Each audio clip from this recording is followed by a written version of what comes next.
What is up, everybody, and welcome back to the channel. My name is Owen and I run Custom Creations. And well, yeah, today I've got not one but actually two 8-wide cars that I can't wait to show you guys. So without further ado, let's get started.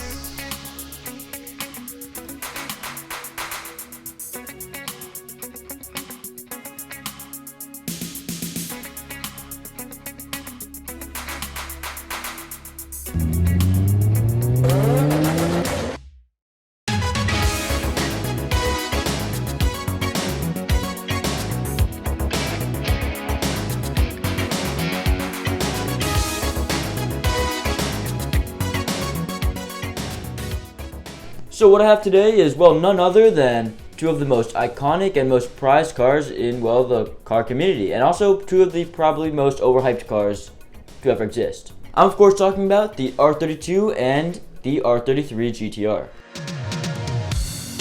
So I'm going to start with the older brother of the two, and that is of course the R32. So this car came out all the way back in 1989 and basically marked the return of the GT-R nameplate after almost 20 years of there not being a GT-R, basically. So yeah, this car was way ahead of its time and dominated basically every race that it competed in the Japanese Group A touring class. It was the first car to feature Nissan's iconic RB26 DETT engine, of course TT standing for twin turbo. Not only that, it had all-wheel drive and rear-wheel steering, basically giving it the nickname of Godzilla. It was just that good. So with that said, enough with the backstory on this car, and yeah, well, let's now move on to the actual model itself, which by the way is not the first R32 that I've made. I think it was a year ago when I made the first version of this, and yeah, when I made that version, well, I thought it was pretty much the best model that I've ever made.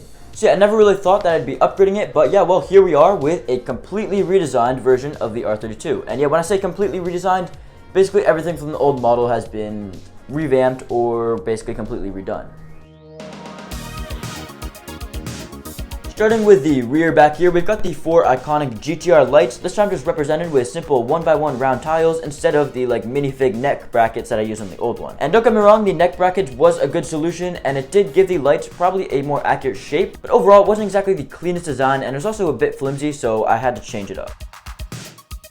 But yeah, the next thing that I upgraded from the old model was the C-pillars. Yeah, the old model featured these a little bit weird C-pillars where it had a jumper plate and then another plate which gave it a little bit of a staggered look, which really doesn't look smooth at all. So I basically modified that and just used a simple 1x3 tile as the C-pillar. And well, the solution now actually gets the job done better and it's also simpler, which is a win-win. The sides of this car are also upgraded. It's got these newer side skirts which have a lot more texture, as well as mirrors, unlike my old model. Now, unfortunately, the doors do not open, as the old one did have opening doors. But in order to make a more detailed side and to preserve the rigidity of this car, I just kind of had to scrap the opening doors.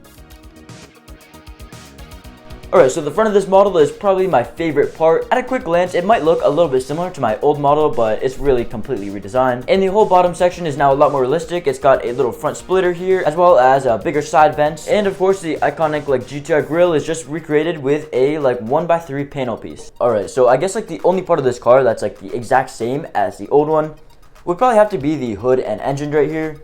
I just really like the engine on the old one, and it does still feature the twin turbos represented just by these 1x1 round plates, and it still has that blue valve cover which just really makes it pop.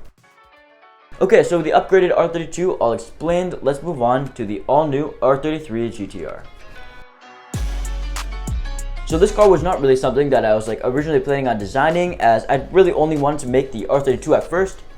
But then I was like, you know what, let's make another GT-R because it would go really great with that one and it would probably make a more interesting video to have two cars. So I built this R33 and it's built in purple because why not? And also it represents midnight purple, which was a color on the real car. So the color actually made this build quite challenging, as not a lot of parts are available in purple. For example, headlight bricks and 1x1 inverted brackets are not available in purple, which I use on a lot of my cars. So with those two pieces not available, it did make this car a bit more challenging to design, but I managed, and I think it came out looking really nice. So as in real life, the R32 is basically just a sleeker version of the R33, or excuse me, the R33 is a sleeker version of the R32, and yeah, just had better aerodynamics and stuff like that in real life.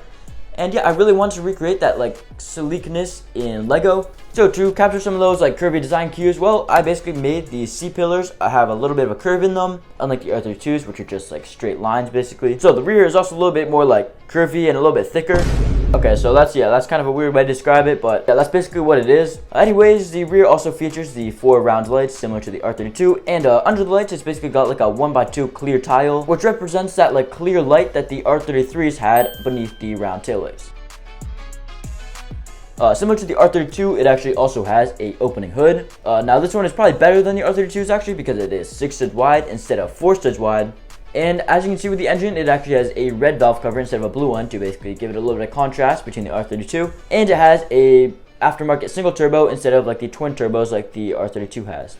Moving up front here, I tried to make the front end as recognizable as possible. It's got like your red GT-R logo in the center of the top grille, and some headlights which are just represented by some 1x2 clear tiles. And yeah, well, with that all said, that's basically all I have to share with you guys for these 2 cars. These cars will be available on my Rebrickable as well as on my website probably as a kit in the coming week or so. So yeah, stay tuned for that. And yeah, don't worry guys, I will still be making like tutorials for a lot of my coming models. I put a lot of work in these, and I think premium instructions would suit them best. Anyways, I hope you guys really like this video. I hope you guys like the models. I have a lot more models to come. So yeah, with that all said, thanks for watching and see you in the next one.